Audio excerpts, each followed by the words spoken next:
Hebrew పత్రిక 13:4-5 వచనాల్లో వివాహం అనే విషయంలో ఘనమైనది, పానుపు నిష్కల్మషమైనదై ఉండాలి, వేశ్యలకును వ్యభిచారులకును దేవుడు తీర్పు తీర్చున్నాడు. కుటుంబ వ్యవస్థ పాడైపోవడానికి, ఆ వివాహ వ్యవస్థను పాడు చేయడానికి ఎన్నో రకాలైన ప్రయత్నాలు జరుగుతున్నాయి. అందులో ఒక ప్రయత్నమే ఈ డేటింగ్ కూడా. ఇప్పుడు ఇద్దరు డేటింగ్ చేసుకున్నారు, కొన్నిసార్లు అభిప్రాయ భేదాలు వస్తాయా రావా? అభిప్రాయ భేదాలు వస్తాయి. కొన్ని విషయాల్లో మీరు ఉప్పు ఎక్కువ తింటారు, వాళ్ళు ఉప్పు తక్కువ తినొచ్చు. మీ ఇంట్లో కారం ఎక్కువ, ఆ ఇంట్లో కారం తక్కువ తినొచ్చు. మీ ఇంట్లో ఆయిల్ ఎక్కువ తీసుకోవచ్చు, వాళ్ళు ఆయిల్ తక్కువ తీసుకోవచ్చు. తినే పదార్థాల్లో అభిప్రాయ భేదాలు వస్తాయి. వేసుకునే రంగుల్లో మీరు వైటో మరొకటో నచ్చితే వాళ్ళకి రెడ్ నచ్చవచ్చు, అక్కడ అభిప్రాయ భేదాలు వస్తాయి. కాబట్టి అభిప్రాయ భేదాలు వచ్చాయి కనుక, మనస్పర్ధలు వచ్చాయి కనుక విడిపోదాం అనుకుంటే బ్రేకప్. ఇదేమన్నా బస్సా, ట్రైనా బ్రేకేజ్ దిగిపోవడానికి? జీవితం కొనసాగాలి. ఇప్పుడు బ్రేకప్, మరొక వ్యక్తితో డేటింగ్, అది ఎంతకాలం సాగుతుందో తెలియదు. మళ్ళీ అది బ్రేకప్ అయింది అనుకోండి మరొకరితో. ఇది దేవుడు ఏర్పరిచింది కాదు. మీరు చూడండి, ఆదికాండం 24వ అధ్యాయంలో ఇస్సాకు దేవుని చేత ఏర్పాటు చేయబడినటువంటి అబ్రహాం కుమారుడు, దేవుని వాగ్దాన పుత్రుడుగా అబ్రహాం సారాలకు వృద్ధాప్యంలో సంతానం లేనప్పుడు దేవుడు ఇచ్చాడు ఇస్సాకు. అతని వివాహం ఎలా జరిగిందో చూడండి, 24వ అధ్యాయం జెనిసిస్ చాప్టర్ 24. అబ్రహాం అంటాడు ఎలియాజర్ను పిలిచి, కనాను స్త్రీలో ఏ వ్యక్తిని కూడా నా ఇంటికి కోడలుగా తీసుకురావద్దు, నా కుమారుడికి భార్యగా తేవద్దు. ఎందుకంటే వాళ్ళంతా మిజరబుల్ లైఫ్ జీవిస్తున్నారు, విచ్చలవిడితనం ఎక్కువ.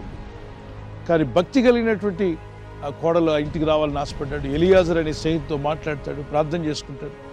ఆయన బయలుదేరి భక్తితో ప్రార్థన చేసుకుని వెళ్తే ఆ రిబెక్క అనేటువంటి కుమార్తెను వాళ్ళు కనుగొనడం జరుగుతుంది.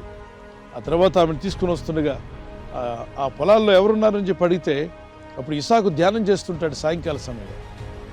అప్పుడు నీ కాబోయే భర్త మని ఎలియాజర్ చెప్పినప్పుడు ఒంటిని ఆపమని ఆమె ఒంటి మీద దిగి ముఖమే ముసుగు వేసుకుంటుంది. అక్కడుండే క్రిస్టియన్ మ్యారేజెస్లో వెయిల్ సిస్టమ్ అనేది స్టార్ట్ అయింది. రిబెక్కమ్మ నేర్పించింది అందరికీ. తను కాబోయే భర్తను ముఖాముగ్గా చూడడం కంటే ఆ పెద్దలందరి సమక్షంలో అతను నా ముఖం చూస్తే మంచిదని చెప్పి వేలు వేసుకుంది. ఆ తర్వాత వారు అక్కడ జతపరిచారు వారిద్దరిని. ఆ తర్వాత ముసుగు తీశాడు, ఎవరు? ఇస్సాకు తీశాడు. ఆమెను ముసుగు లేకుండా చూశాడు. ఆ తర్వాత ఇద్దరు ఏక శరీరం అయ్యారు. తర్వాత వారికి సంతానం లేనప్పుడు మళ్ళా వారు ప్రార్థన చేస్తే దేవుడు సంతానం ప్రాప్తి దయచేశాడు.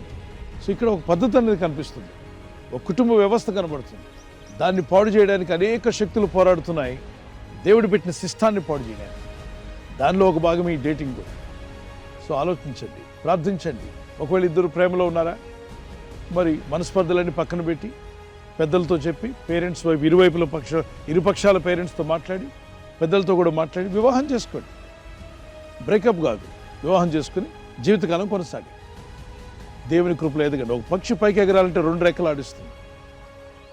ఒక రెక్క ఆడిస్తే అది అక్కడే ఉంటుంది. 2 రెక్కలు ఆడించినప్పుడే పక్షి పైకి ఎగురుతుంది. నీ కుటుంబం పైకి రావాలంటే భార్యాభర్తని ఇద్దరు కూడా ఏక మనసుతో, ఏక ఆత్మతో కలిగి ప్రార్థించేవారుగా ఉండి ముందుకు సాగండి. మాథ్యూ చాప్టర్ 18, 19, 20, మత్తయి సువార్త 18వ అధ్యాయం 18, 19, 20 వచనాల్లో ఇద్దరు ఏకీభవించి ప్రార్థన చేస్తే దేవుడైన ప్రభు మనకు ప్రార్థన జవాబిస్తాడు. Okay, God bless you.